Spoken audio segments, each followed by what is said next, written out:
Hello friends, book dark reader पर आप सभी का स्वागत है। आज हम बात करने वाले हैं universal rule of abundance by Deepak Chopra. यह किताब इंसान की उस सबसे छुपी हुई समस्या को उजागर करती है जहां वह मेहनत तो करता है लेकिन भीतर ही भीतर खुद को पाने और पाने के लायक मानने से इनकार करता है। अब सच बताऊं, ज्यादातर लोग इस शब्द से ही चिढ़ जाते हैं। अबंडेंस, प्रचुरता, भरपूर जीवन। मन में तुरंत आता है पैसा, गाड़ी, बड़ा घर, शोहरत, और यहीं पहली गलती हो जाती है। यह किताब शुरू में ही आपको असहज करती है क्योंकि लेखक साफ कहता है, अगर आप अबंडेंस को सिर्फ बाहर की चीज समझ रहे हैं तो आपने खेल हारने की तैयारी पहले ही कर ली है। दीपक चोपड़ा यहां कोई मोटिवेशनल नारा नहीं बेच रहा। वह सीधा आपकी सोच के मूल पर चोट करता है। वह कहता है कि अबंडेंस कोई चीज नहीं है जो बाहर से आती है। अबंडेंस एक स्थिति है जिसमें आप पहले से मौजूद होते हैं, लेकिन आपने उसे महसूस करना बंद कर दिया है। अब आप सोच रहे होंगे, ये तो घुमा फिर आकर वही बात हुई। रुकिए, यहीं ज्यादातर लोग फेल होते हैं, क्योंकि लेखक यहीं रुकता नहीं। वह कहता है कि स्कैर्सिटी यानी कमी की भावना सिखाई जाती है। कोई बच्चा पैदा होते ही कमी महसूस नहीं करता। उसे नहीं लगता कि दुनिया में कम है। उसे नहीं लगता कि उसे छीनना पड़ेगा। यह डर धीरे धीरे डाला जाता है समाज से, तुलना से, असफलताओं से, और सबसे ज्यादा उन लोगों से जो खुद डरे हुए हैं। ये बात सुनना अच्छा नहीं लगेगा, लेकिन ध्यान दीजिए, आपके आसपास जितने भी प्रैक्टिकल लोग हैं उन्होंने आपको अबंडेंस से नहीं, डर से जीना सिखाया है। यह किताब यही कहती है कि अबंडेंस का पहला नियम बाहर की स्थिति बदलना नहीं, अंदर की भाषा बदलना है। आप खुद से कैसे बात करते हैं, आप अपने भविष्य को किस टोन में सोचते हैं, और ईमानदारी से बताइए, आपकी अंदर की आवाज ज्यादातर कैसी होती है, शक से भरी या भरोसे से। दीपक चोपड़ा एक जगह लिखता है, abundance is a state of awareness, not an amount in your bank account. अब इसे हिंदी में हल्का मत लीजिए। लेखक यह नहीं कह रहा कि पैसा जरूरी नहीं है। वह कह रहा है कि पैसा उस चेतना का परिणाम है, कारण नहीं। अगर आपकी चेतना कमी की है तो चाहे जितना भी कमा लें, भीतर खाली ही रहेंगे। और अगर आपकी चेतना भरपूर है तो साधन अपने आप रास्ता खोज लेते हैं। यह लाइन खतरनाक इसलिए है क्योंकि यह आपकी सारी एक्सक्यूजेस छीन लेती है। अब आप यह नहीं कह सकते कि मेरे पास रिसोर्सेज नहीं है, क्योंकि लेखक कह रहा है रिसोर्सेज से पहले रेडीनेस आती है। अब यहां एक मानसिक खतरा खड़ा होता है। अगर सच में अबंडेंस बाहर से नहीं आती, अगर सच में आपकी जिंदगी का स्टक होना हालात की वजह से नहीं है, तो फिर जिम्मेदार कौन है? यही लोग वीडियो बंद कर देते हैं क्योंकि यह सवाल आराम नहीं देता। लेखक आगे कहता है कि यूनिवर्स कोई दयालु या निर्दयी सत्ता नहीं है, वह बस न्यूट्रल है। वह उसी वाइब्रेशन पर प्रतिक्रिया करता है जिस पर आप खड़े हैं। और यह कोई आध्यात्मिक कविता नहीं है, यह व्यवहारिक ऑब्जर्वेशन है। जो इंसान लगातार कमी के बारे में सोचता है वह फैसले भी डर से करता है। वह रिस्क नहीं लेता, वह कनेक्शंस को पकड़कर रखता है, वह अपॉर्चुनिटीज को शक की नजर से देखता है, और फिर कहता है, मेरे साथ कुछ अच्छा क्यों नहीं होता? अब यह कोई कहानी नहीं, यह आपकी आदत है। आप भी तो यही करते हैं, है ना? दीपक चोपड़ा यहां एक और भ्रम तोड़ता है। वह कहता है कि मेहनत अबंडेंस की गारंटी नहीं है। यह बात बहुत लोगों को गुस्सा दिलाती है, क्योंकि हमें सिखाया गया है कि जितनी ज्यादा मेहनत उतना ज्यादा फल। लेकिन लेखक साफ कहता है, बिना अलाइनमेंट के मेहनत सिर्फ थकान पैदा करती है। अलाइनमेंट मतलब आपका मन, आपकी सोच, आपकी उम्मीद और आपके कर्म एक ही दिशा में हों, वरना आप नाव चला रहे हैं और लहरों को गाली दे रहे हैं। ये बात थोड़ी चुभेगी, लेकिन अगर आपकी मेहनत आपको बिटर बना रही है तो आप अबंडेंस की दिशा में नहीं जा रहे। आप सर्वाइवल मोड में फंसे हुए हैं, और सर्वाइवल मोड में इंसान सिर्फ बचता है, जीता नहीं। अब जरा रुककर खुद से पूछिए, आप जो कर रहे हैं वह सच में ग्रोथ है या बस डर के साथ चलती आदत? ईमानदारी से बताइए, आपने कितनी बार किसी मौके को सिर्फ इसलिए छोड़ा क्योंकि अगर फेल हो गए तो? यहीं अबंडेंस मर जाती है, शुरुआत में ही। लेखक कहता है कि अबंडेंस का पहला प्रैक्टिकल नियम है ट्रस्ट विदाउट एविडेंस। यह सुनकर दिमाग चीखता है, बिना सबूत भरोसा कैसे? लेकिन लेखक यही कहता है, अगर सबूत पहले आता तो दुनिया में कोई नया काम कभी शुरू ही नहीं होता। हर सफल व्यक्ति ने उस समय भरोसा किया है जब कोई गारंटी नहीं थी। फर्क सिर्फ इतना है कि उन्होंने डर को डिसीजन मेकर नहीं बनने दिया। और यहीं एक छोटी जीत की संभावना दिखती है। अगर आपने आज यह मान लिया कि आपकी कमी बाहरी नहीं, भीतरी है, तो आप पावरलेस नहीं रहे। अब आप विक्टिम नहीं हैं।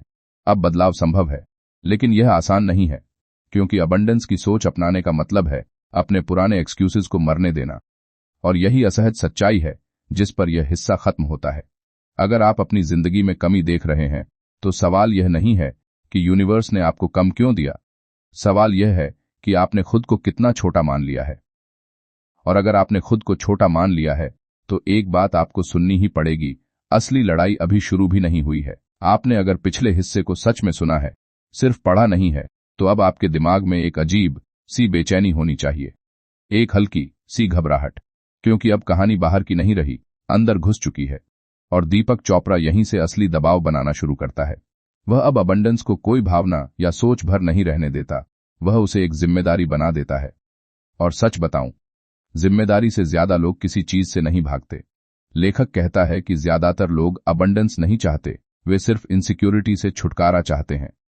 यह बात सुनने में मामूली लग सकती है, लेकिन यह लाइन आपको थोड़ा असहज करेगी, क्योंकि अगर आप गहराई से देखें तो हम पैसा इसलिए नहीं चाहते कि हमें कुछ बनाना है, बल्कि इसलिए चाहते हैं ताकि डर खत्म हो जाए, ताकि कल की चिंता न रहे, ताकि लोग हमें हल्के में न लें। और चोपड़ा कहता है, जब आपका लक्ष्य डर से मुक्ति होता है तो आप अबंडेंस की दिशा में नहीं, बस थोड़ी बड़ी जेल की तरफ बढ़ते हैं। अब आप सोच रहे होंगे तो फिर चाहें क्या?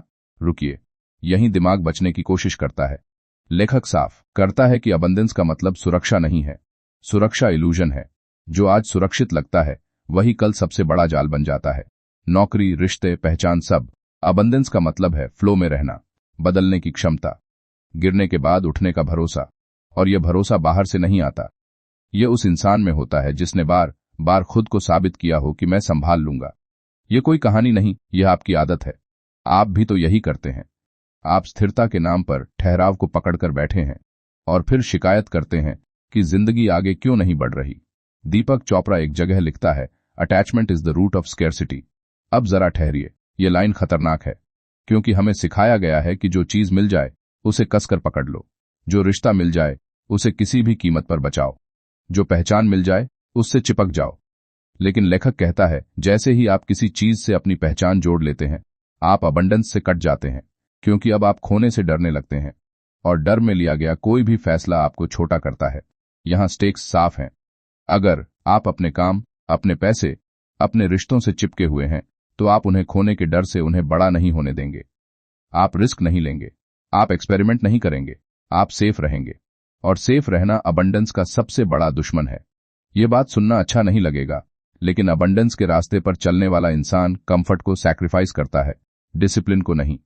और ज्यादातर लोग उल्टा करते हैं, वे डिसिप्लिन छोड़ देते हैं, कंफर्ट पकड़ लेते हैं और फिर यूनिवर्स को दोष देते हैं।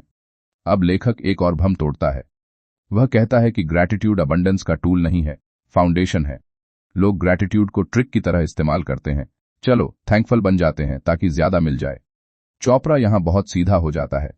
वह कहता है, अगर आप ग्रैटिट्यूड को पाने के लिए इस्तेमाल कर रहे हैं तो आप अभी भी कमी में हैं। ग्रैटिट्यूड का मतलब है अभी जो है उसे पूरा मानना, बिना अगली चीज की भूख के। अब ईमानदारी से बताइए, आप थैंकफुल होते हैं या पलाइट? क्योंकि दोनों में फर्क है। पलाइट ग्रैटिट्यूड दिखावा है, रियल ग्रैटिट्यूड शांति लाता है। और जब भीतर शांति आती है तभी इंसान सही फैसले ले पाता है। यहीं ज्यादातर लोग अटक जाते हैं, क्योंकि उनका दिमाग कहता है अगर अभी संतुष्ट हो गए तो आगे बढ़ना बंद हो जाएगा। लेकिन लेखक कहता है, यह सबसे बड़ा झूठ है जो समाज ने बेचा है। संतोष और एम्बिशन दुश्मन नहीं है। संतोष डायरेक्शन देता है, एम्बिशन गति देता है। बिना संतोष के एम्बिशन आपको जला देगा। अब एक छोटा सा प्रैक्टिकल ऑब्जर्वेशन आता है। चोपड़ा कहता है, देखो उन लोगों को जो हमेशा भागते रहते हैं, एक लक्ष्य, फिर दूसरा, फिर तीसरा। बाहर से बहुत ड्रिवन लगते हैं, लेकिन अंदर बेचैनी रहती है, क्योंकि उनका इनर नैरेटिव कमी का है, अभी काफी नहीं है। और यह अभी कभी खत्म नहीं होता। यह सिर्फ कहानी नहीं, यह आपकी आदत है। आप भी तो अचीवमेंट के बाद 2 दिन खुश होते हैं, फिर वही खालीपन। लेखक यहां यूनिवर्स के साथ को क्रिएशन की बात लाता है। वह कहता है कि आप अकेले क्रिएटर नहीं हैं, आप रिस्पॉन्स हैं। यूनिवर्स संकेत देता है, आप प्रतिक्रिया देते हैं। लेकिन समस्या यह है कि ज्यादातर लोग संकेतों को सुनते ही नहीं, वे पहले से तय स्क्रिप्ट में जी रहे होते हैं। डर की स्क्रिप्ट, कंडीशनिंग की स्क्रिप्ट। और यही असली खतरा है। अगर आप हर मौके को पुराने डर से फिल्टर करेंगे तो नए रास्ते कभी दिखेंगे ही नहीं। आप कहेंगे मुझे अपॉर्चुनिटी नहीं मिलती, जबकि सच यह है कि आपने उसे पहचानने की क्षमता खो दी है। अब जरा यह लाइन सुनिए, the universe does not give you what you want, it gives you what you are ready to receive. लेखक यह क्यों कह रहा है? क्योंकि रेडीनेस का मतलब स्किल नहीं है, माइंडसेट है। आप कितनी चीजों को संभाल सकते हैं बिना घबराए, कितनी जिम्मेदारी ले सकते हैं बिना खुद को छोटा किए, और यह लाइन खतरनाक इसलिए है क्योंकि यह एक्सक्यूज नहीं छोड़ती। अगर आपको नहीं मिल रहा तो शायद आप रेडी नहीं हैं, और रेडी न होना कोई गाली नहीं है, लेकिन उसे न मानना जहर है। यहां एक छोटी जीत दिखाई देती है। अगर आप यह मान लें कि रेडीनेस डेवलप की जा सकती है तो आप पावरलेस नहीं हैं। आप अभ्यास कर सकते हैं, छोटे डिसीजंस से, छोटे रिस्क से, छोटी डिस्कम्फर्ट से। लेकिन यहीं से असली समस्या शुरू होती है, क्योंकि जैसे ही आप रेडीनेस बढ़ाते हैं आपकी पुरानी पहचान खतरे में पड़ जाती है। लोग आपको बदलता हुआ देखेंगे, कुछ खुश होंगे, कुछ असहज होंगे, कुछ आपको नीचे खींचने की कोशिश करेंगे। और अगर आप अप्रूवल के आदी हैं तो एक बात आपको सुननी ही पड़ेगी, अबंडेंस का रास्ता अकेला होता है। अगर आपने यहां तक खुद को ईमानदारी से देखा है तो अब एक नया डर उभरना चाहिए, हल्का नहीं, साफ। वह डर जो कहता है अगर मैं सच में बदल गया तो मैं किसे खो दूंगा। दीपक चोपड़ा इस सवाल से बचता नहीं, उल्टा वह इसे और गहरा करता है। वह कहता है कि अबंडेंस का रास्ता चुनते ही सबसे पहले आपकी सोशल आइडेंटिटी हिलती है, और यही वजह है कि ज्यादातर लोग समझ लेने के बाद भी पीछे हट जाते हैं। अब यह बात सुनना अच्छा नहीं लगेगा, लेकिन ध्यान से सुनिए। स्कैर्सिटी सिर्फ पैसों में नहीं होती, रिश्तों में भी होती है। आप कुछ रिश्तों को इसलिए पकड़े रहते हैं क्योंकि वे आपको सुरक्षित महसूस कराते हैं, नहीं कि वे आपको आगे बढ़ाते हैं। चोपड़ा कहता है, जब आपकी पहचान किसी समूह की स्वीकृति पर टिकी हो तो आप अबंडेंस के साथ नहीं चल सकते, क्योंकि अबंडेंस आपको बदलने को कहता है और समूह आपको वही रहने को कहता है जो आप थे। यह कोई कहानी नहीं, यह आपकी आदत है। आपने भी तो कई बार अपने विचार इसलिए नहीं बोले क्योंकि लोग क्या सोचेंगे। दीपक चोपड़ा यहां एक और सीधी चोट करता है। वह कहता है कि यूनिवर्स क्लैरिटी का जवाब देता है, कंफ्यूजन का नहीं। और ज्यादातर लोग कंफ्यूज नहीं होते, वे हाफ क्लियर होते हैं। बाहर से कुछ चाहते हैं, अंदर से कुछ और। वे अबंडेंस की बात करते हैं लेकिन रूटीन स्कैर्सिटी की चलाते हैं। वे ग्रोथ चाहते हैं लेकिन डिस्कम्फर्ट से भागते हैं, और फिर कहते हैं मैंने कोशिश की थी, काम नहीं किया। यह लाइन आपको थोड़ा असहज करेगी। यूनिवर्स हाफ इंटेंशंस को इग्नोर करता है। क्यों? क्योंकि आधे इरादे एक्शन में भी आधे होते हैं, और आधे एक्शन से आधे नतीजे भी नहीं आते, सिर्फ थकान आती है। अब चोपड़ा इंटेंशन की बात लाता है, लेकिन इंटेंशन को वह विशफुल थिंकिंग नहीं बनाता। वह इंटेंशन को डायरेक्शन कहता है। वह लिखता है, intention is the starting point of every dream. अब लेखक यह क्यों कह रहा है? क्योंकि बिना डायरेक्शन के एनर्जी बिखर जाती है। आप बहुत मेहनत कर सकते हैं, लेकिन अगर दिशा साफ नहीं है तो आप बस गोल गोल घूम रहे हैं। यह लाइन खतरनाक इसलिए है क्योंकि यह आपको रुककर देखने पर मजबूर करती है। क्या आपकी जिंदगी में डायरेक्शन है या बस एक्टिविटी है? ईमानदारी से बताइए, आप बिजी हैं या पर्पसफुल? यहीं ज्यादातर लोग फेल होते हैं। वे बिजी होने को प्रोग्रेस समझ लेते हैं। चोपड़ा कहता है, अबंडेंस उन लोगों के पास नहीं जाती जो सबसे ज्यादा भागते हैं, बल्कि उन लोगों के पास जाती है जो जानते हैं कि कब रुकना है। साइलेंस, स्पेस और अवेयरनेस ये अबंडेंस के क्वाइट टूल्स हैं, लेकिन समाज ने हमें शोर में जीना सिखाया है। अब आप सोच रहे होंगे तो क्या सब छोड़कर बैठ जाए? नहीं, और यही मिसकंसेप्शन टूटता है। चोपड़ा एक्शन के खिलाफ नहीं है, वह अनकॉन्शियस एक्शन के खिलाफ है। वह कहता है, जब आप क्लैरिटी से एक्ट करते हैं तो कम एफर्ट में ज्यादा असर होता है। जब आप डर से एक्ट करते हैं तो ज्यादा एफर्ट में भी खालीपन रहता है। यह सिर्फ दर्शन नहीं है, यह ऑब्जर्वेशन है। डर से लिया गया फैसला आपको कुछ समय के लिए सुरक्षित करेगा, लेकिन लंबे समय में आपकी क्षमता को कुचल देगा। और अबंडेंस क्षमता के साथ आती है, कन्वीनियंस के साथ नहीं। अब एक सतल लेकिन खतरनाक बात आती है। चोपड़ा कहता है, people confuse control with power. वे सोचते हैं कि जितना ज्यादा कंट्रोल उतनी ज्यादा सुरक्षा, लेकिन कंट्रोल असल में फियर मैनेजमेंट है। पावर ट्रस्ट से आती है, अपने ऊपर ट्रस्ट, प्रोसेस पर ट्रस्ट। और ट्रस्ट का मतलब यह नहीं कि सब सही होगा, ट्रस्ट का मतलब है कि अगर गलत हुआ तो भी आप संभाल लेंगे। यह लाइन यही लोगों को डरा देती है, क्योंकि ट्रस्ट का मतलब है अनसर्टेनिटी को एक्सेप्ट करना, और स्कैर्सिटी माइंडसेट अनसर्टेनिटी से नफरत करता है। वह गारंटी चाहता है, प्रूफ चाहता है, रिटर्न अश्योरेंस चाहता है। अबंडेंस माइंडसेट कहता है, मैं बिना गारंटी भी चल सकता हूं। अब जरा यह देखिए, आपने कितनी बार किसी आइडिया को इसलिए मार दिया क्योंकि अभी सही समय नहीं है। चोपड़ा कहता है, सही समय कभी नहीं आता, रेडीनेस आती है, और रेडीनेस एक्शन से पैदा होती है, सोच से नहीं। यह कोई कहानी नहीं, यह आपकी आदत है। आप भी तो तैयारी करते करते थक गए हैं, शुरू कभी नहीं किया। यहां एक छोटी जीत दिखती है। अगर आपने आज यह समझ लिया कि क्लैरिटी और इंटेंशन कोई मिस्टिकल चीज नहीं है, बल्कि रोज के छोटे डिसीजंस से बनती हैं, तो आप आगे बढ़ सकते हैं। लेकिन यह रास्ता अनकंफर्टेबल है, क्योंकि जैसे जैसे क्लैरिटी बढ़ती है, एक्सक्यूजेस मरने लगते हैं, और यही वह जगह है जहां लोग पलट जाते हैं। वे कहते हैं सब समझ लिया, लेकिन अभी नहीं। चोपड़ा साफ कहता है अभी नहीं स्कैर्सिटी का सबसे पलाइट रूप है। अब एक आखिरी झटका। लेखक कहता है कि अबंडेंस का रास्ता लॉजिकल नहीं लगता, क्योंकि यह पुराने लॉजिक से नहीं चलता। यह नए रूल्स मांगता है, और पुराने रूल्स छोड़ना ईगो को पसंद नहीं आता। ईगो स्टेबिलिटी चाहता है, ग्रोथ नहीं। और यहीं से असली तनाव पैदा होता है, क्योंकि अगर आप ईगो को पकड़कर चलेंगे तो अबंडेंस दूर रहेगी, और अगर अबंडेंस को चुनेंगे तो ईगो चुप नहीं बैठेगा। अगर आपने पिछले हिस्से में ईगो वाली बात को हल्के में लिया है तो यहीं रुक जाइए, क्योंकि दीपक चोपड़ा अब जिस जमीन पर पैर रखता है वहां ज्यादातर लोग फिसलते हैं। वह कहता है अबंडेंस का सबसे बड़ा दुश्मन बाहर का डर नहीं है, अंदर की पहचान है। और यह बात सुनने में जितनी साधारण लगती है, असल में उतनी ही खतरनाक है। अब जरा ध्यान दीजिए, ईगो कोई गाली नहीं है। ईगो एक सिस्टम है जो आपको बताता है कि आप कौन हैं, आपकी औकात क्या है, और आपको कहां तक जाना चाहिए। समस्या यह है कि ज्यादातर लोगों का ईगो डर के साथ बना होता है। बचपन में, असफलताओं में, तुलना में, तानों में, और फिर वही ईगो जिंदगी भर फैसले लेता है। चोपड़ा कहता है जब ईगो डर से बना हो तो अबंडेंस उसे खतरा लगती है, क्योंकि अबंडेंस बदलाव मांगती है और ईगो को बदलाव मौत जैसा लगता है। यह बात सुनना अच्छा नहीं लगेगा, लेकिन आप जो आज कर रहे हैं वह शायद आपकी क्षमता नहीं, आपकी पहचान की सीमा है।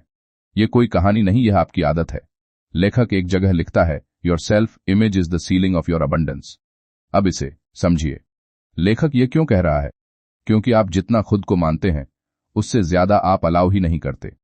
आप जितने के हकदार खुद को समझते हैं, उतना मिल जाए तो भी आपको गिल्ट होने लगता है। आप कहते हैं मैं इतना डिजर्व नहीं करता, और यहीं अबंडेंस रुक जाती है। यह लाइन खतरनाक इसलिए है क्योंकि यह सीधे आपकी कंडीशनिंग पर वार करती है। समाज आपको सिखाता है ज्यादा मांगना लालच है, आगे बढ़ना सेल्फिश है, अलग सोचना घमंड है। चोपड़ा कहता है नहीं, ज्यादा एक्सपैंड करना नेचुरल है। पेड़ फल इसलिए नहीं देता कि वह लालची है, बल्कि इसलिए क्योंकि वह स्वस्थ है। अब यहां एक मेंटल स्टेक खड़ा होता है। अगर आपकी सेल्फ इमेज छोटी है तो आप चाहे कितनी भी मेहनत कर लें, आप खुद को सबटाज करते रहेंगे। आप मौके छोड़ेंगे, आप खुद को पीछे खींचेंगे, और फिर कहेंगे मेरे साथ ही ऐसा क्यों होता है। यही लोग वीडियो बंद कर देते हैं, क्योंकि यह सवाल दर्द देता है। चोपड़ा आगे कहता है कि अबंडेंस डिमांड नहीं करती, परमिशन मांगती है, और परमिशन बाहर से नहीं आती, भीतर से आती है। आप खुद को कितना अलाउ करते हैं गलती करने के लिए, आगे बढ़ने के लिए, ज्यादा पाने के लिए। ज्यादातर लोग अबंडेंस को चाहते हैं, लेकिन उसके साथ आने वाली रिस्पॉन्सिबिलिटी नहीं चाहते। अब जरा ईमानदारी से बताइए, अगर कल आपकी जिंदगी अचानक बेहतर हो जाए, ज्यादा पैसे, ज्यादा अवसर, ज्यादा पहचान, क्या आप सच में उसे संभाल पाएंगे, या अंदर से डर जाएंगे कि यह टिकेगा नहीं? यह सवाल हल्का नहीं है, क्योंकि चोपड़ा कहता है जो इंसान बेहतर को संभालने से डरता है वह बेहतर को रिपेल करता है। यूनिवर्स आपको वही देता है जिसे आप संभाल सकते हैं बिना टूटे। यह कोई कहानी नहीं, यह आपकी आदत है। आप भी तो कई बार अच्छा होते होते पीछे हट गए हैं। अब लेखक रिस्पॉन्सिबिलिटी की बात करता है, लेकिन रिस्पॉन्सिबिलिटी को वह बोझ नहीं बनाता। वह कहता है रिस्पॉन्सिबिलिटी का मतलब है रिस्पॉन्स एबिलिटी, हालात का जवाब देने की क्षमता। स्केर्सिटी माइंडसेट कहता है मेरे साथ ऐसा हुआ, अबंडेंस माइंडसेट कहता है अब मैं क्या करूं। यह फर्क छोटा लगता है, लेकिन यही फर्क इंसान को विक्टिम से क्रिएटर बनाता है, और क्रिएटर बनना ईगो को पसंद नहीं आता, क्योंकि अब ब्लेम करने के लिए कोई नहीं बचता। यहां एक और भ्रम टूटता है। चोपड़ा कहता है सरेंडर वीकनेस नहीं है, कंट्रोल छोड़ना हार नहीं है। सरेंडर का मतलब है अपने सीमित डर को छोड़कर बड़े इंटेलिजेंस पर भरोसा करना, लेकिन ईगो इसे लॉस समझता है। वह कहता है अगर मैंने छोड़ा तो मैं कौन रह जाऊंगा। और यही सवाल असली है, क्योंकि अबंडेंस आपको नया बनने को कहती है, पुराने को पकड़े रहने को नहीं। अब जरा सोचिए, आपने कितनी बार किसी चीज को सिर्फ इसलिए पकड़े रखा क्योंकि यह मैं हूं, आपकी नौकरी, आपकी पहचान, आपका रोल। चोपड़ा कहता है आप रोल नहीं हैं, आप अवेयरनेस हैं, और अवेयरनेस एक्सपैंड करना चाहती है।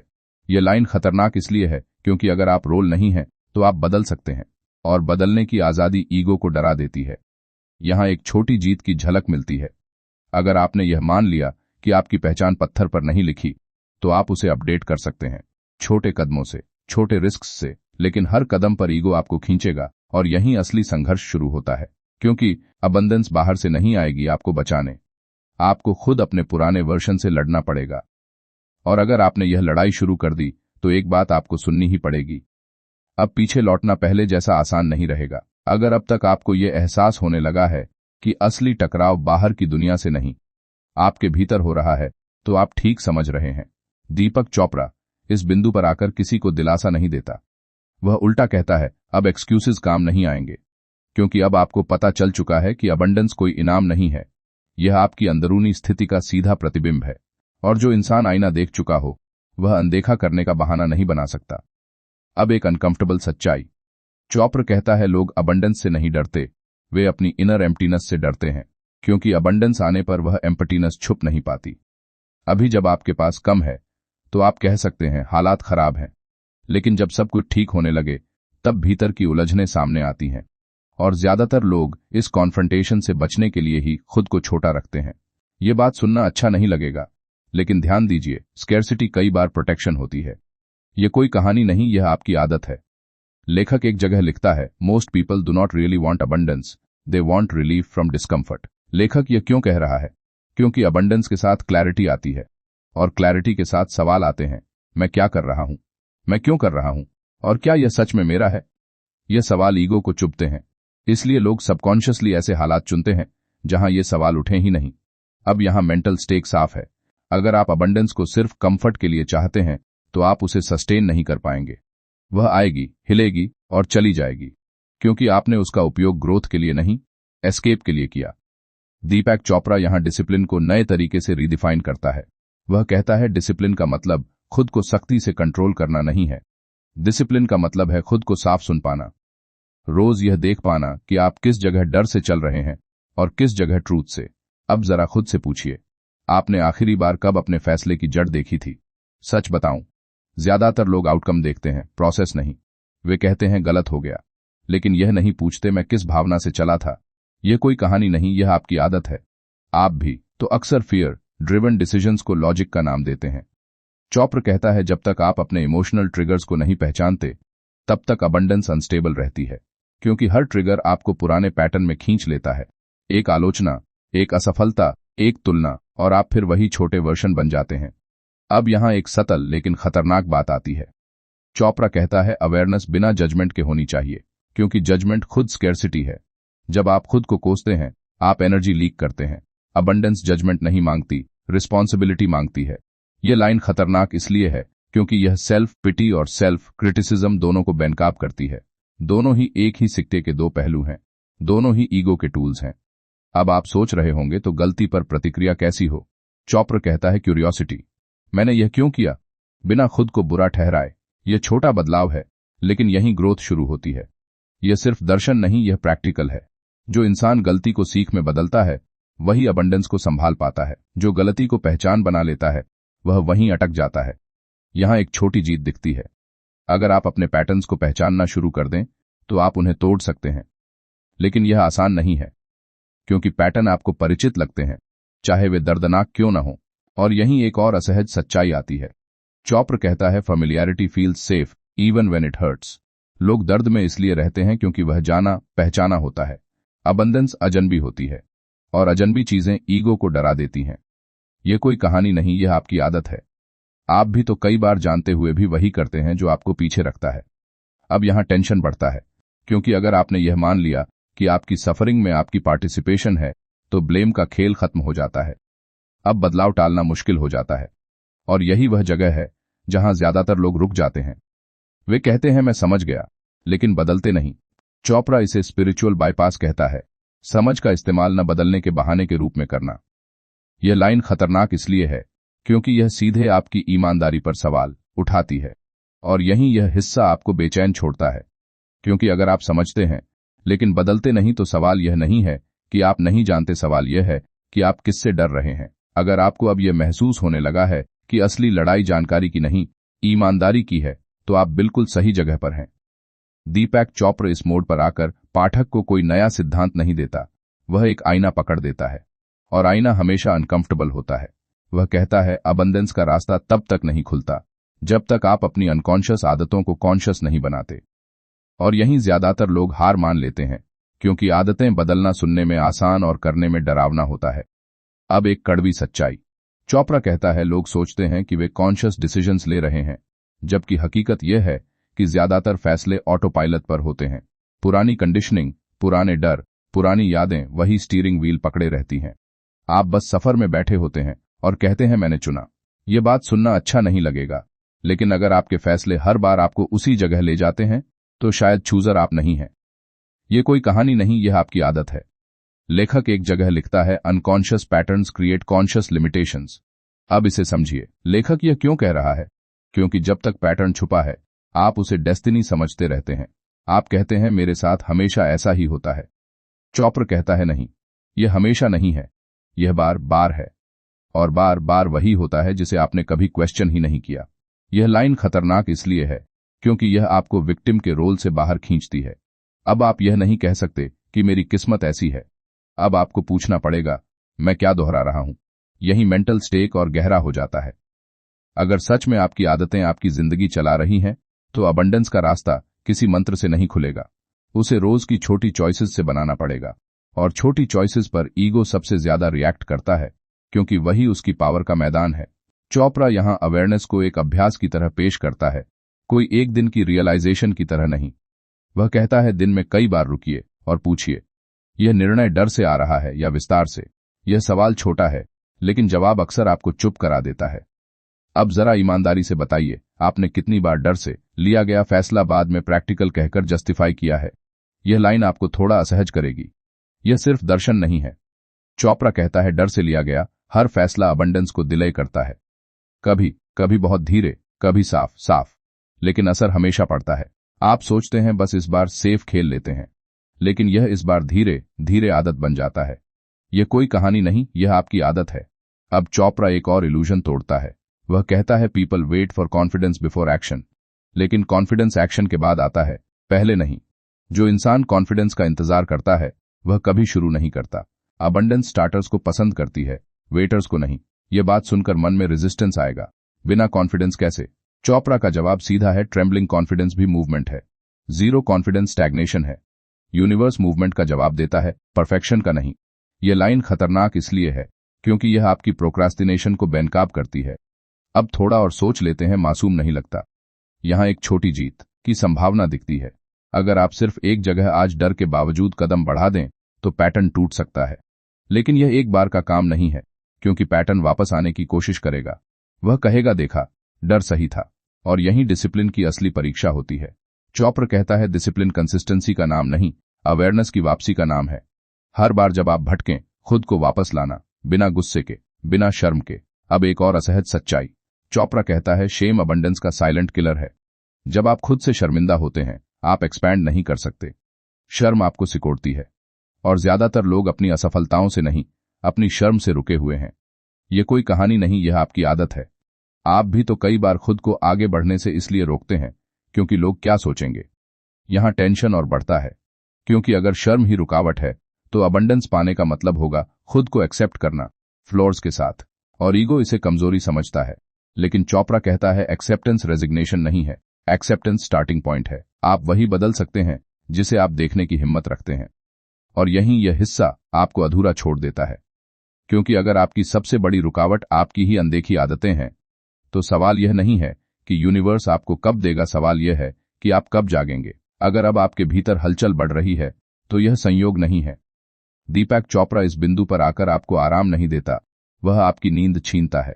वह कहता है अवेयरनेस आ जाना शुरुआत है, लेकिन इंटीग्रेशन न हो तो अवेयरनेस भी एक और डिस्ट्रैक्शन बन जाती है।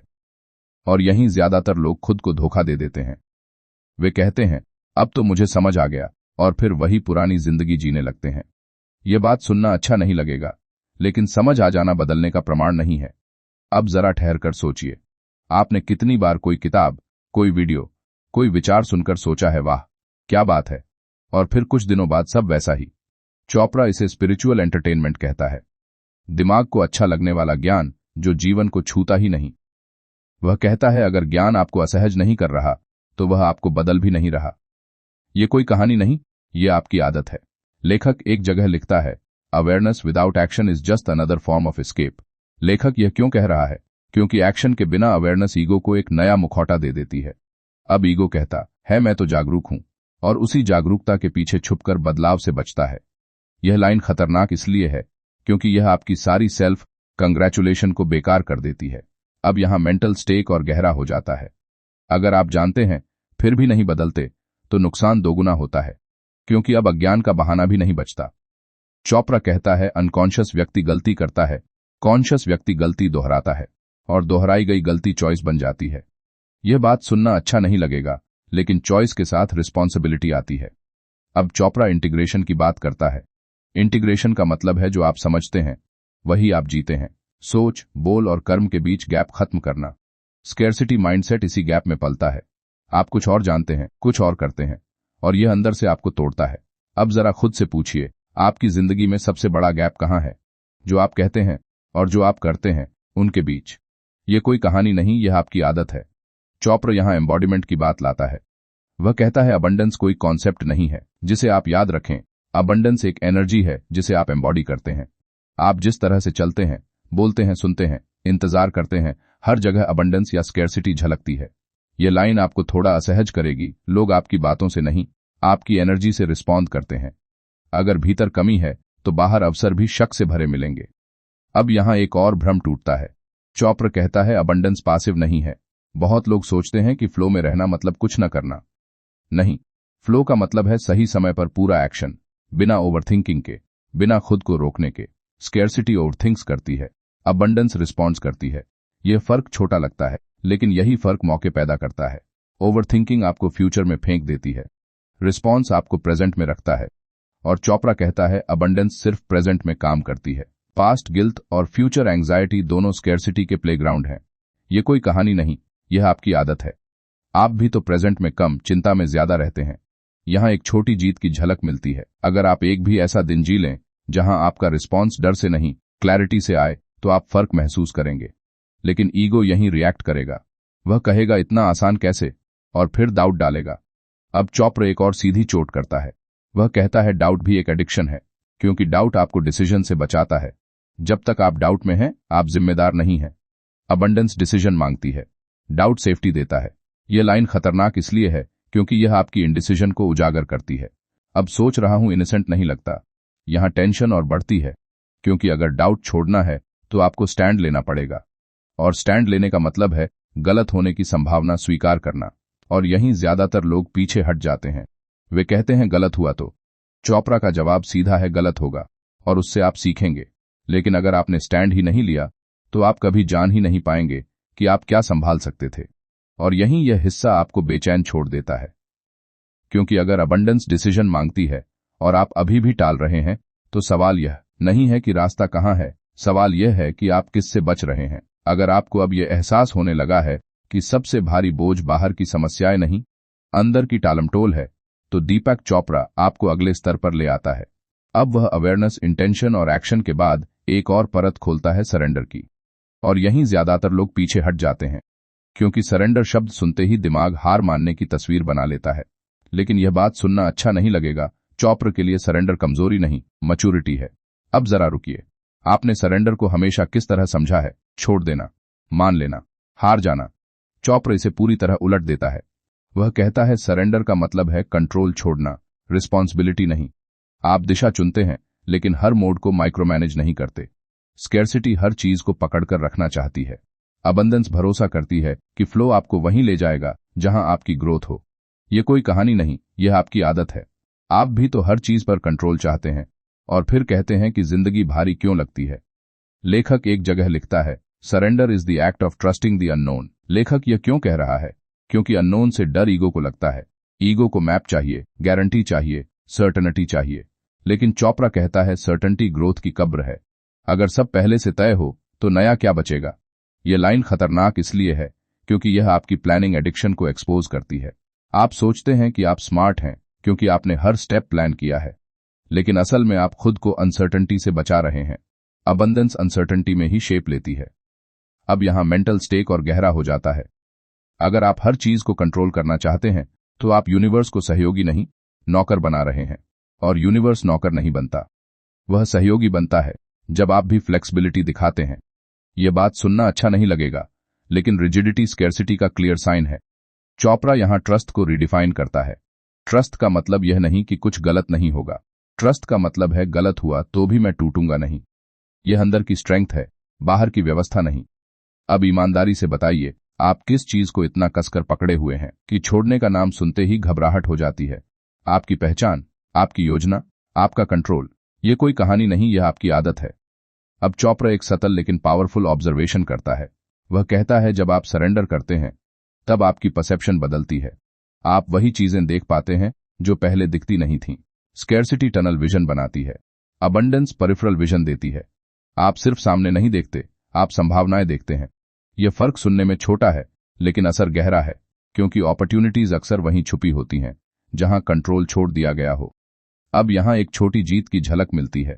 जब आप हर चीज को सही करने की जिम्मेदारी छोड़ते हैं तो आपकी एनर्जी बचती है और वही एनर्जी क्रिएशन में लगती है।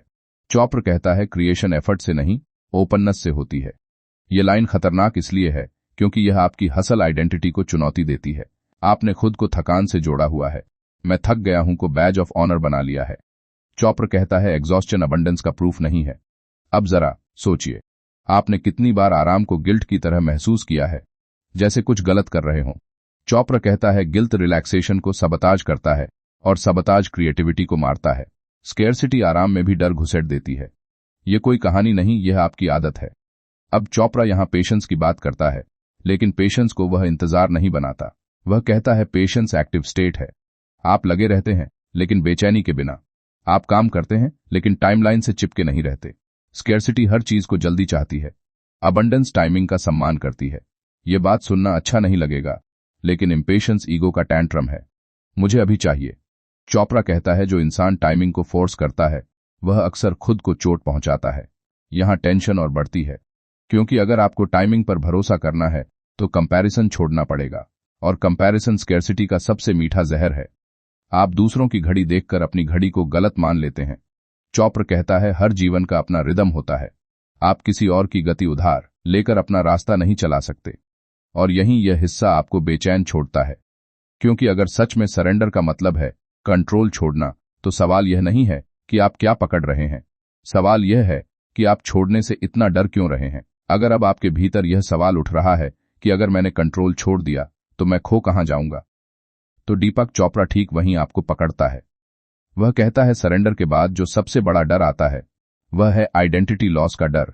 क्योंकि जब आप कंट्रोल छोड़ते हैं तो आप उस वर्शन को भी छोड़ते हैं जो अब तक खुद को बचाने में लगा था। और यह बात सुनना अच्छा नहीं लगेगा, ज्यादातर लोग अबंडेंस से नहीं, खुद को खो देने से डरते हैं।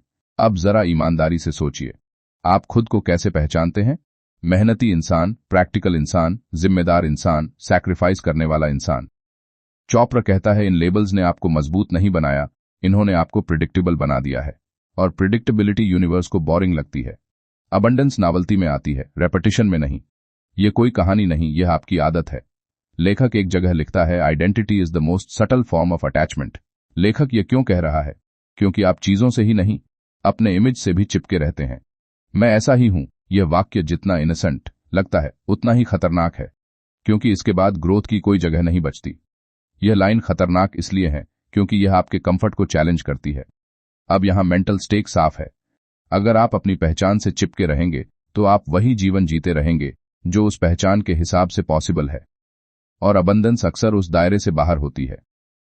चोपड़ा कहता है अबंडेंस के रास्ते पर सबसे पहले फ्लेक्सिबिलिटी की परीक्षा होती है। आप कितनी जल्दी अडेप्ट कर सकते हैं, कितनी जल्दी पुराने निष्कर्ष छोड़ सकते हैं। स्कैर्सिटी रिजिड होती है, अबंडेंस फ्लूइड होती है। यह बात सुनना अच्छा नहीं लगेगा, लेकिन रिजिडिटी को लोग प्रिंसिपल्स का नाम दे देते हैं। चोपड़ा साफ कहता है प्रिंसिपल वह है जो आपको एक्सपैंड करे, न कि वह जो आपको फ्रीज कर दे। अब जरा देखिए, आपने कितनी बार कुछ नया इसलिए रिजेक्ट कर दिया क्योंकि यह मेरे लिए नहीं है। चोपड़ा कहता है यह सेंटेंस क्यूरियोसिटी की हत्या करता है, और क्यूरियोसिटी के बिना अबंडेंस ब्लाइंड हो जाती है। यह कोई कहानी नहीं, यह आपकी आदत है। अब चोपड़ा रेसिस्टेंस की बात करता है। वह कहता है रेजिस्टेंस हमेशा बाहर से नहीं आती। सबसे मजबूत रेसिस्टेंस अंदर से आती है, जब आपका पुराना सेल्फ नए सेल्फ को सबताज करता है। आप प्रोक्रास्टिनेट करते हैं, भूल जाते हैं, टाल देते हैं। बाहर से सब एक्सीडेंटल लगता है, लेकिन अंदर से पैटर्न साफ होता है। यह लाइन आपको थोड़ा असहज करेगी। सेल्फ सबटाज कोई फ्लोर नहीं, फेमिलियरिटी की लॉयल्टी है। आप पुराने दर्द के प्रति लॉयल हैं क्योंकि वह जाना पहचाना है। अब यहां एक और इल्यूजन टूटता है। चोपड़ा कहता है लोग सोचते हैं कि अबंडेंस पाने के लिए उन्हें कुछ जोड़ना होगा, लेकिन ज्यादातर मामलों में अबंडेंस सब्ट्रैक्ट करने से आती है। पुराने विश्वास, पुराने डर, पुराने मैं ऐसा नहीं कर सकता को हटाना। ये बात सुनना अच्छा नहीं लगेगा, क्योंकि हटाना जोड़ने से ज्यादा दर्द देता है।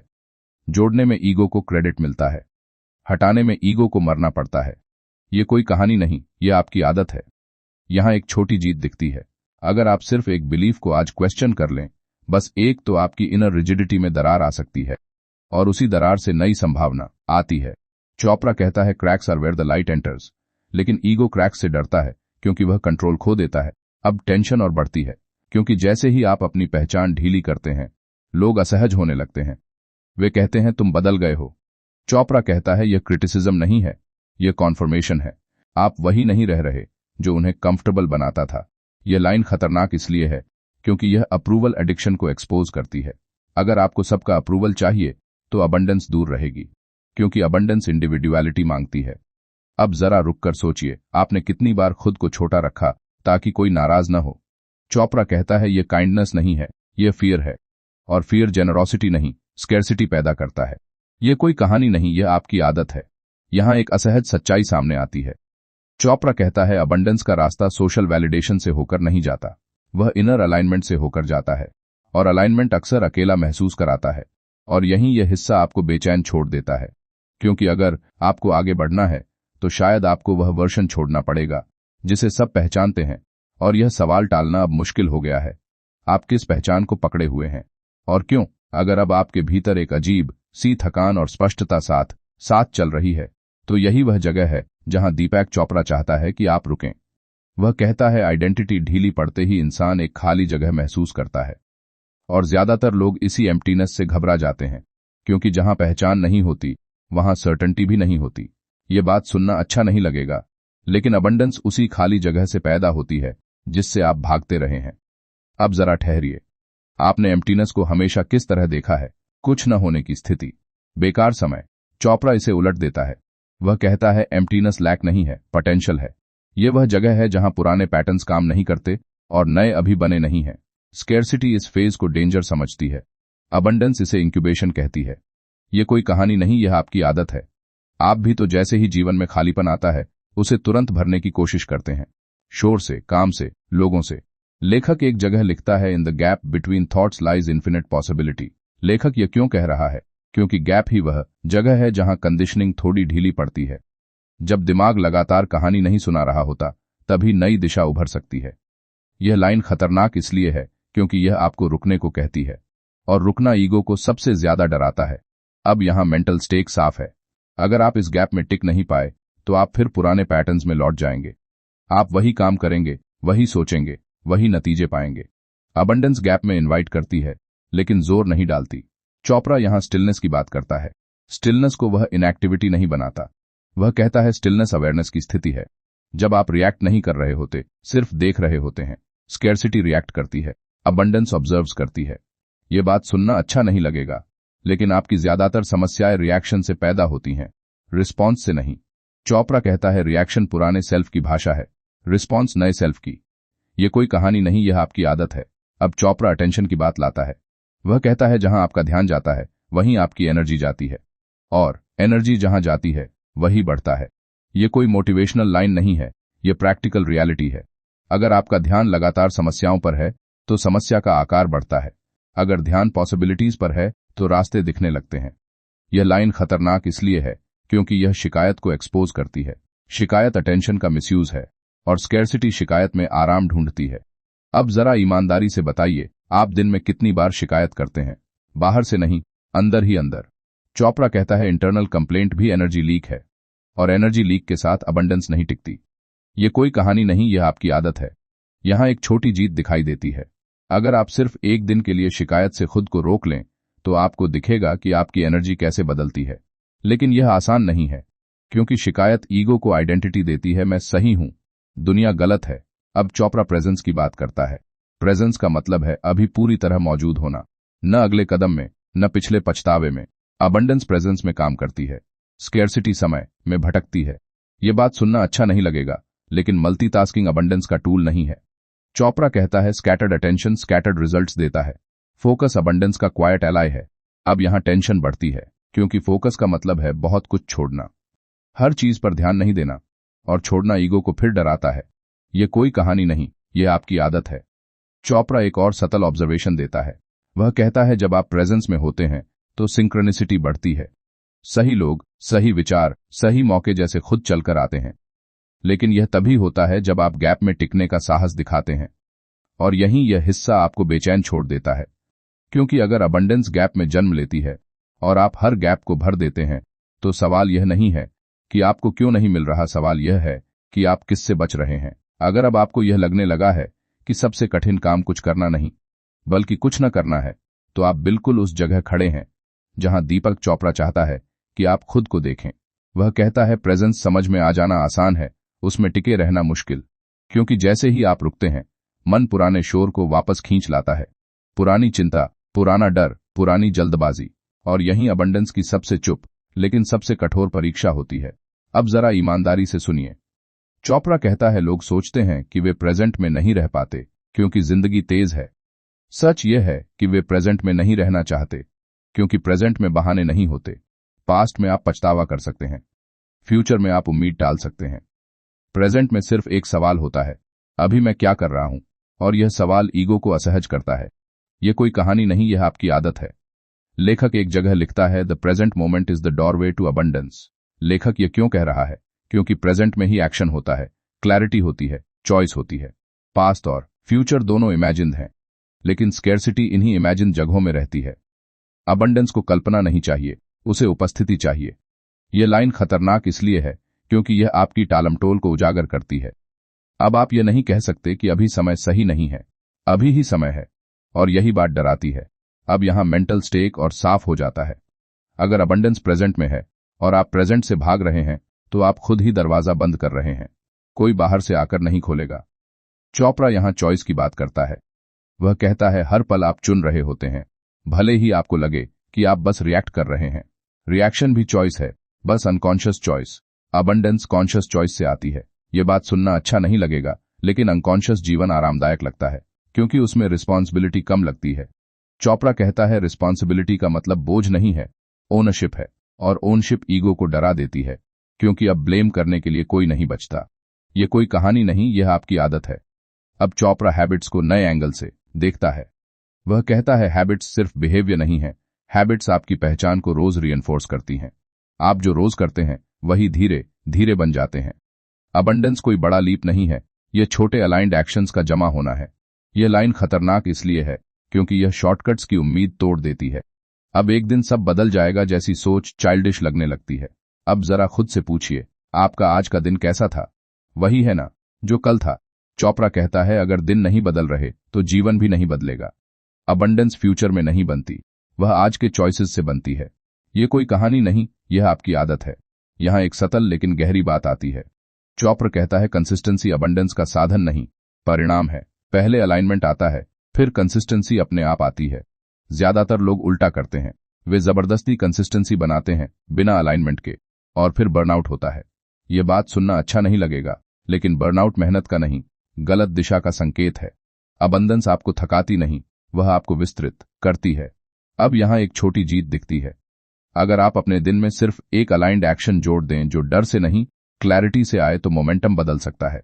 लेकिन ईगो यहीं विस्पर करता है, इतने से क्या होगा? चोपड़ा कहता है ईगो हमेशा छोटे कदमों का मजाक उड़ाता है क्योंकि छोटे कदम उसकी पकड़ ढीली कर देते हैं। अब टेंशन और बढ़ती है क्योंकि अलाइंड एक्शन का मतलब है कुछ चीजों को ना कहना, और ना कहना अप्रूवल एडिक्शन को चोट पहुंचाता है। अबंडेंस बाउंड्रीज मांगती है, स्केर्सिटी सबको खुश रखना चाहती है। यह कोई कहानी नहीं, यह आपकी आदत है। चोपड़ा एक और सीधी बात कहता है।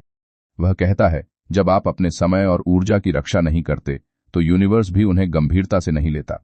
आप खुद को सस्ता साबित करते हैं, फिर कहते हैं कि दुनिया आपको कम आंकती है। यह लाइन खतरनाक इसलिए है क्योंकि यह सेल्फ रिस्पेक्ट को अबंडेंस से जोड़ देती है। अब अबंडेंस कोई बाहरी इनाम नहीं रही, यह अंदर की इंटेग्रिटी का एक्सटेंशन बन गई है। और यहीं यह हिस्सा आपको बेचैन छोड़ देता है क्योंकि अगर अबंडेंस आपके प्रेजेंट चॉइसेस में छुपी है और आप हर पल उसे टाल रहे हैं, तो सवाल यह नहीं है कि जिंदगी कब बदलेगी, सवाल यह है कि आप कब चुनेंगे। अगर अब आपके भीतर एक अजीब सा दबाव बनने लगा है, ऐसा दबाव जो बाहर से नहीं अंदर से उठ रहा है, तो यह वही बिंदु है जहां दीपक चोपड़ा चाहता है कि आप खुद को पकड़ें। वह कहता है चॉइस समझ में आ जाना काफी नहीं है, चॉइस को दोहराना पड़ता है। और यहीं अबंडेंस की सबसे क्रूर सच्चाई सामने आती है। अबंडेंस एक निर्णय नहीं है जो आपने एक बार लिया और खत्म। ये एक स्टैंस है, आप हर दिन किस तरफ खड़े होते हैं। ये बात सुनना अच्छा नहीं लगेगा, लेकिन ज्यादातर लोग सही चुनाव कभी कभी करते हैं और फिर उसी पर गर्व करके बाकी समय गलत चुनावों को जस्टिफाई करते रहते हैं। चोपड़ा कहता है एक अलाइंड चॉइस आपको डायरेक्शन देता है, लेकिन रिपीटेड अलाइंड चॉइसेस ही आपकी डेस्टिनी बनाते हैं। ये कोई कहानी नहीं, यह आपकी आदत है। लेखक एक जगह लिखता है choice not chance determines destiny. लेखक यह क्यों कह रहा है? क्योंकि चांस को दोष देना आसान है, चॉइस को नहीं। चांस आपको विक्टिम बनाए रखता है, चॉइस आपको अकाउंटेबल बनाता है, और अकाउंटेबिलिटी अबंडेंस का एंट्री फी है। यह लाइन खतरनाक इसलिए है क्योंकि यह लक वाली सारी कहानियां छीन लेती है। अब आप यह नहीं कह सकते कि मेरे साथ ऐसा हो गया। अब सवाल आएगा मैंने क्या चुना। अब यहां मेंटल स्टेक और साफ हो जाता है। अगर आप बार बार वही चुनते हैं जो आसान है, परिचित है, सुरक्षित है, तो आप वही जीवन दोहराएंगे जो आपने अब तक देखा है। अबंडेंस नॉवल्टी चाहती है, और नॉवल्टी रिस्क के बिना नहीं आती। अब जरा ईमानदारी से खुद से पूछिए, आपने आखिरी बार कब ऐसा चुना था जो आपको डराता था लेकिन भीतर से सही लगता था? अगर याद नहीं आ रहा तो यही जवाब है। चोपड़ा यहां करेज की बात करता है, लेकिन करेज को वह ड्रामेटिक नहीं बनाता। वह कहता है करेज रोज का छोटा एक्ट है।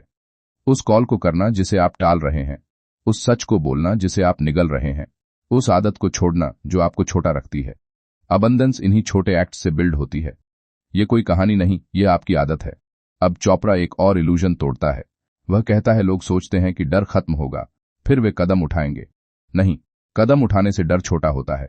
स्कैर्सिटी डर के खत्म होने का इंतजार करती है, अबंडेंस डर के साथ चलती है। यह लाइन आपको थोड़ा असहज करेगी। फियरलेस लोग रेयर नहीं हैं, ऑनेस्ट लोग रेयर हैं, जो मान लेते हैं कि वे डरे हुए हैं लेकिन फिर भी चलते हैं। अब यहां एक और परत खुलती है। चोपड़ा कहता है रेपिटेशन पर्सनैलिटी बनाती है। आप जो बार बार चुनते हैं वही आपका डिफॉल्ट बन जाता है, और यही डिफॉल्ट आपकी जिंदगी का टोन सेट करता है। अबंडेंस एक्सीडेंटल नहीं होती, वह प्रैक्टिस्ड होती है। यह बात सुनना अच्छा नहीं लगेगा, क्योंकि अब एक्सक्यूजेस का स्पेस और छोटा हो जाता है। अब मूड नहीं था या हालात ठीक नहीं थे जैसे वाक्य कमजोर लगने लगते हैं। यह कोई कहानी नहीं, यह आपकी आदत है। यहां एक छोटी जीत दिखाई देती है। अगर आप सिर्फ 7 दिन तक कॉन्शियसली अलाइंड चॉइसेस करें, परफेक्ट नहीं, बस कॉन्शियस, तो आप खुद में फर्क महसूस करेंगे। एनर्जी बदलेगी, क्लैरिटी बढ़ेगी। लेकिन ईगो यहीं पैनिक करेगा। वह कहेगा इतना बदलने की क्या जरूरत है? चोपड़ा कहता है ईगो कॉन्टिन्यूटी चाहता है, इवोल्यूशन नहीं, और अबंडेंस इवोल्यूशन के बिना नहीं आती। अब टेंशन और गहरी होती है, क्योंकि जैसे जैसे आप कॉन्शियसली चुनते हैं, आप देखेंगे कि कुछ रिश्ते, कुछ रूटीन्स, कुछ पहचानें अब फिट नहीं बैठ रही, और ये लॉस जैसा लगेगा। चोपड़ा कहता है ये लॉस नहीं है, ये शेडिंग है। सांप अपनी पुरानी खाल छोड़ता है तभी बढ़ता है। यह लाइन खतरनाक इसलिए है क्योंकि यह अटैचमेंट को फिर एक्सपोज करती है। आप कहते हैं मैं बदलना चाहता हूं लेकिन छोड़ना नहीं चाहते। अबंडेंस दोनों मांगती है। यह कोई कहानी नहीं, यह आपकी आदत है। अब चोपड़ा एक आखिरी सीधी बात इस हिस्से में कहता है। वह कहता है जब आप सही चुनते हैं, यूनिवर्स तुरंत रिवॉर्ड नहीं देता। वह पहले आपकी कमिटमेंट को टेस्ट करता है, देखता है यह इंपल्स है या इंटीग्रेशन। स्कैर्सिटी टेस्ट पर टूट जाती है, अबंडेंस टेस्ट में गहरी होती है, और यहीं यह हिस्सा आपको बेचैन छोड़ देता है। क्योंकि अगर सच में यूनिवर्स टेस्ट करता है और आप पहले प्रेशर में पलट जाते हैं, तो सवाल यह नहीं है कि रास्ता क्यों नहीं, खुला सवाल यह है कि आप कितनी देर टिक पाए। अगर अब आपको यह महसूस होने लगा है कि असली परीक्षा रास्ता मिलने के बाद शुरू होती है, तो आप बिल्कुल सही समझ रहे हैं। दीपक चोपड़ा इस बिंदु पर आकर एक ऐसी सच्चाई रखता है जिसे लोग सुनना नहीं चाहते। वह कहता है अबंडेंस पाने का सबसे खतरनाक पल वह नहीं होता जब आपके पास कुछ नहीं होता, बल्कि वह पल होता है जब आपके पास थोड़ा आना शुरू हो जाता है। क्योंकि यहीं ईगो दोबारा सिर उठाता है, इस बार नए कपड़ों में। यह बात सुनना अच्छा नहीं लगेगा, लेकिन शुरुआती सफलता ज्यादातर लोगों को वापस स्कैर्सिटी में धकेल देती है। क्यों? क्योंकि थोड़ी जीत के साथ ही पुरानी पहचान लौट आती है। देखो मैं सही था, देखो अब सब ठीक हो गया। चोपड़ा कहता है जैसे ही आप परिणाम से अपनी पहचान जोड़ते हैं, अबंडेंस अनस्टेबल हो जाती है। क्योंकि अब आप फ्लो में नहीं हैं, आप पकड़ में हैं। यह कोई कहानी नहीं, यह आपकी आदत है। लेखक एक जगह लिखता है success tests consciousness more than failure ever could. लेखक यह क्यों कह रहा है? क्योंकि फेलियर ह्यूमिलिटी सिखाता है, लेकिन सक्सेस एंटाइटलमेंट सिखा सकती है। फेलियर में ईगो टूटता है, सक्सेस में ईगो इन्फ्लेट होता है। और इन्फ्लेटेड ईगो अबंडेंस को होल्ड नहीं कर पाता। ये लाइन खतरनाक इसलिए है क्योंकि यह उस पल को एक्सपोज करती है जिसका लोग इंतजार करते हैं, जब सब ठीक हो जाएगा। चोपड़ा कहता है नहीं, जब सब ठीक होने लगता है तभी सबसे ज्यादा सावधान रहना पड़ता है। अब यहां मेंटल स्टेक और गहरा हो जाता है। अगर आप छोटी जीत को फाइनल समझ लेते हैं तो आप ग्रोथ रोक देते हैं। अबंडेंस डेस्टिनेशन नहीं है, प्रोसेस है, और प्रोसेस में कंप्लेसेंसी सबसे बड़ा पॉइजन है। अब जरा ईमानदारी से सोचिए, आपने कितनी बार थोड़ा ठीक होते ही डिसिप्लिन ढीली कर दी, ध्यान कम हो गया, प्रेजेंस कम हो गई, अवेयरनेस पीछे छूट गई। चोपड़ा कहता है यही वह जगह है जहां लोग कहते हैं सब पहले जैसा क्यों हो गया। ये कोई कहानी नहीं, यह आपकी आदत है। अब चोपड़ा ह्यूमिलिटी की बात करता है, लेकिन ह्यूमिलिटी को वह सेल्फ डाउट नहीं बनाता। वह कहता है ह्यूमिलिटी का मतलब है लर्निंग मोड में रहना, यह मानना कि आप पहुंचे नहीं हैं। अबंडेंस उन लोगों के साथ रहती है जो स्टूडेंट बने रहते हैं, न कि उन लोगों के साथ जो खुद को एक्सपर्ट घोषित कर देते हैं। ये बात सुनना अच्छा नहीं लगेगा, लेकिन जैसे ही आप कहना शुरू करते हैं मुझे सब आता है, ग्रोथ वहीं रुक जाती है। अब चोपड़ा कंसिस्टेंसी को फिर से सामने लाता है, लेकिन इस बार अलग रोशनी में। वह कहता है कंसिस्टेंसी मुश्किल तब नहीं होती जब हालात खराब हों, कंसिस्टेंसी मुश्किल तब होती है जब हालात अच्छे हों, क्योंकि अच्छे हालात में ईगो कहता है अब रिलैक्स कर सकते हैं। यह लाइन आपको थोड़ा असहज करेगी। रिलैक्सेशन और लेजीनेस के बीच फर्क अवेयरनेस से पता चलता है। स्केर्सिटी लेजीनेस को आराम का नाम देती है। अब यहां एक और इल्यूजन टूटता है। चोपड़ा कहता है अबंडेंस का मतलब स्मूथ लाइफ नहीं है, फ्लो का मतलब फ्रिक्शन फ्री नहीं है। फ्रिक्शन ग्रोथ का संकेत है। अगर सब बहुत आसान लगने लगे तो शायद आप खुद को चैलेंज नहीं कर रहे। ये कोई कहानी नहीं, यह आपकी आदत है। अब जरा देखिए, आपने कितनी बार कंफर्ट जोन को पीस समझ लिया। चोपड़ा कहता है पीस भीतर की स्थिति है, कंफर्ट बाहर की। दोनों अलग हैं। कंफर्ट आपको रोक सकता है, पीस आपको आगे ले जा सकता है। यह लाइन खतरनाक इसलिए है क्योंकि यह कंफर्ट एडिक्शन को उजागर करती है। आप कहते हैं अब बस यही ठीक है। चोपड़ा कहता है यही वह सेंटेंस है जिससे अबंडेंस दूर होने लगती है। यहां एक छोटी जीत दिखती है। अगर आप जीत के बाद भी लड़ना बने रहें तो अबंडेंस दीपन होती है, लेकिन इसके लिए विजिलेंस चाहिए। रोज का सेल्फ चेक, रोज का ह्यूमिलिटी ऑडिट। अब टेंशन और बढ़ती है क्योंकि जैसे जैसे आप आगे बढ़ते हैं टेम्पटेशंस बदलती हैं। पहले डर था, अब एंटाइटलमेंट है। पहले सेल्फ डाउट था, अब सुपीरियॉरिटी का खतरा है। चोपड़ा कहता है ईगो शेप बदलता है, खत्म नहीं होता। ये बात सुनना अच्छा नहीं लगेगा, लेकिन अगर आपने ईगो को पहचानना बंद कर दिया तो वह आपको चुपचाप वापस पुराने पैटर्न्स में ले जाएगा। और यहीं यह हिस्सा आपको बेचैन छोड़ देता है, क्योंकि अगर असली परीक्षा सफलता के बाद होती है और आप चौकन्ने नहीं रहे तो सवाल यह नहीं है कि आपने क्यों खोया, सवाल यह है कि आपने खुद को कब खो दिया। अगर अब आपको यह एहसास होने लगा है कि जितना आगे बढ़ते जाते हैं उतनी ही सूक्ष्म लड़ाई शुरू होती जाती है, तो दीपक चोपड़ा आपको आखिरी मोड से पहले रोकता है। वह कहता है अबंडेंस का अंतिम दुश्मन असफलता नहीं है, सफलता भी नहीं है। उसका अंतिम दुश्मन है भूल जाना। भूल जाना कि आप यहां कैसे पहुंचे, भूल जाना कि आपने किस डर से खुद को निकाला था, भूल जाना कि अवेयरनेस कोई उपलब्धि नहीं, अभ्यास है। यह बात सुनना अच्छा नहीं लगेगा, लेकिन ज्यादातर लोग गिरते इसलिए नहीं हैं क्योंकि वे कमजोर हैं, बल्कि इसलिए क्योंकि वे चौकन्ने नहीं रहते। चोपड़ा कहता है जैसे जैसे जीवन स्थिर दिखने लगता है वैसे वैसे कॉन्शियसनेस ढीली पड़ने लगती है, और ढीली कॉन्शियसनेस अबंडेंस को रिसने देती है, धीरे धीरे, बिना शोर के। यह कोई कहानी नहीं, यह आपकी आदत है। लेखक एक जगह लिखता है abundance requires vigilance not obsession. लेखक यह क्यों कह रहा है? क्योंकि विजिलेंस का मतलब है सजग रहना, डर में जीना नहीं। ऑब्सेशन स्कैर्सिटी है, विजिलेंस क्लैरिटी है। अबंडेंस क्लैरिटी के साथ रहती है, डर के साथ नहीं। यह लाइन खतरनाक इसलिए है क्योंकि यह आपको बैलेंस सिखाती है। न तो ढीले पड़ो, न ही जकड़ जाओ। ज्यादातर लोग एक्सट्रीम्स में जीते हैं, या तो पूरी तरह कंट्रोल या पूरी तरह लापरवाही। चोपड़ा कहता है अबंडेंस मिडल पाथ पर चलती है। अब यहां मेंटल स्टेक और गहरा हो जाता है। अगर आपने विजिलेंस छोड़ दी तो पुरानी आदतें चुपचाप लौट आती हैं। वही शॉर्टकट्स, वही तुलना, वही अप्रूवल की भूख, और आप महसूस भी नहीं करते कि आप पीछे जा रहे हैं जब तक बहुत देर न हो जाए। अब जरा ईमानदारी से खुद से पूछिए, आपने कितनी बार यह मान लिया कि अब तो सब सेट है? चोपड़ा कहता है यही वह सेंटेंस है जो ग्रोथ को सोने भेज देता है। यह कोई कहानी नहीं, यह आपकी आदत है। अब चोपड़ा सर्विस की बात लाता है, लेकिन इसे वह दान पुण्य नहीं बनाता। वह कहता है अबंडेंस नेचुरली ओवरफ्लो करती है। अगर आपकी ग्रोथ सिर्फ आपके लिए है तो वह स्टैग्नेट हो जाएगी। फ्लो बना रहता है जब आप वैल्यू सर्कुलेट करते हैं। स्केर्सिटी जमा करती है, अबंडेंस बांटती है। ये बात सुनना अच्छा नहीं लगेगा, लेकिन बांटना मतलब खुद को खाली करना नहीं है। बांटना मतलब मूवमेंट में रहना है। जो पानी बहता नहीं वह सट जाता है। यह लाइन खतरनाक इसलिए है क्योंकि यह हॉर्डिंग मेंटालिटी को एक्सपोज करती है।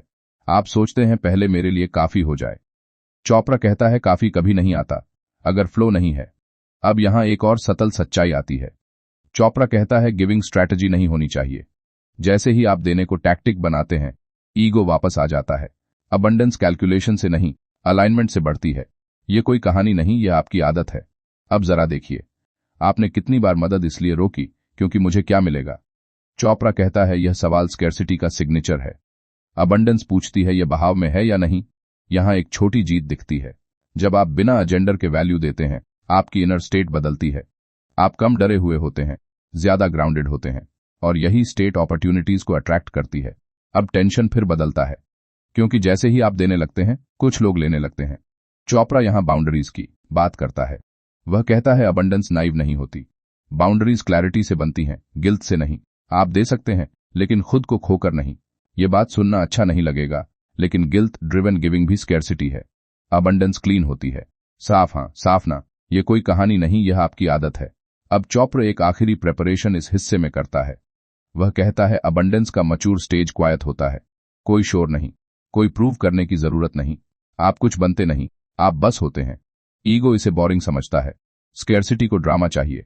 यह लाइन खतरनाक इसलिए है क्योंकि यह आपके अंदर छुपे परफॉर्मर को चुप कराने को कहती है। और यहीं यह हिस्सा आपको एक गहरी बेचैनी के साथ छोड़ देता है, क्योंकि अगर असली अबंडेंस शांत है और आप अब भी शोर ढूंढ रहे हैं, तो सवाल यह नहीं है कि आपको और क्या चाहिए। सवाल यह है कि आप किससे भाग रहे हैं। अगर आप यहां तक पहुंचे हैं, तो अब यह सिर्फ पढ़ना नहीं रहा, यह एक तरह की स्वीकारोक्ति बन चुकी है। दीपक चोपड़ा इस आखिरी हिस्से में कोई नई चाल नहीं चलता, कोई नया सिद्धांत नहीं जोड़ता। वह बस आपको वहीं खड़ा कर देता है जहां आप शुरू से खड़े थे, अपने आप के सामने।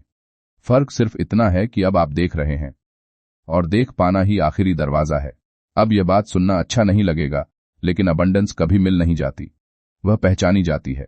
आप उसे पकड़ते नहीं, आप उसके रास्ते से हट जाते हैं। चोपड़ा कहता है स्कैर्सिटी कोई चीज नहीं है जो बाहर से आती है।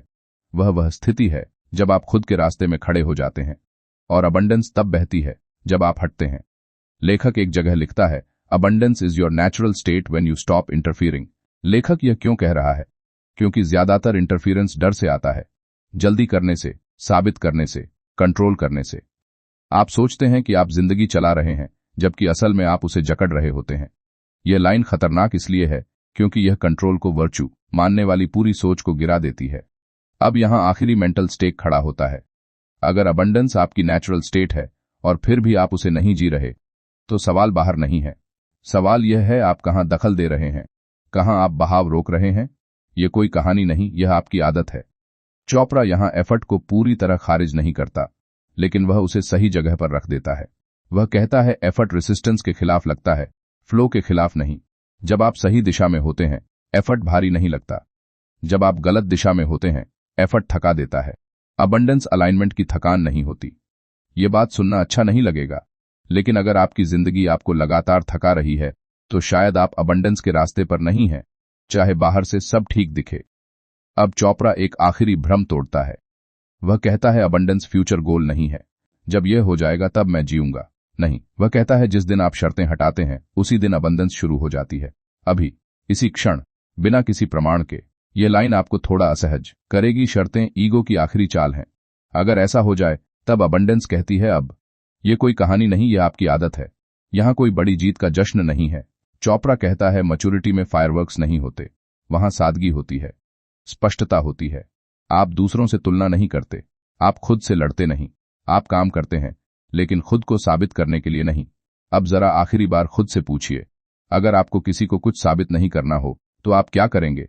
यह सवाल भारी है, क्योंकि ज्यादातर फैसले इसी साबित करने की भूख से लिए जाते हैं। चोपड़ा कहता है अबंडेंस का अंतिम संकेत शांति है, उत्साह नहीं। एक्साइटमेंट आता जाता है, पीस टिकती है, और जहां शांति होती है, वहां सही फैसले अपने आप निकलते हैं। यह बात सुनना अच्छा नहीं लगेगा, लेकिन ड्रामा छोड़ना पड़ता है। विक्टिम स्टोरी, हीरो स्टोरी दोनों। अबंडेंस को कहानी नहीं चाहिए, उपस्थिति चाहिए। यह कोई कहानी नहीं, यह आपकी आदत है। अब यहाँ कोई क्लिफहैंगर नहीं होना चाहिए था, लेकिन सच यह है कि असली असहजता यहीं शुरू होती है।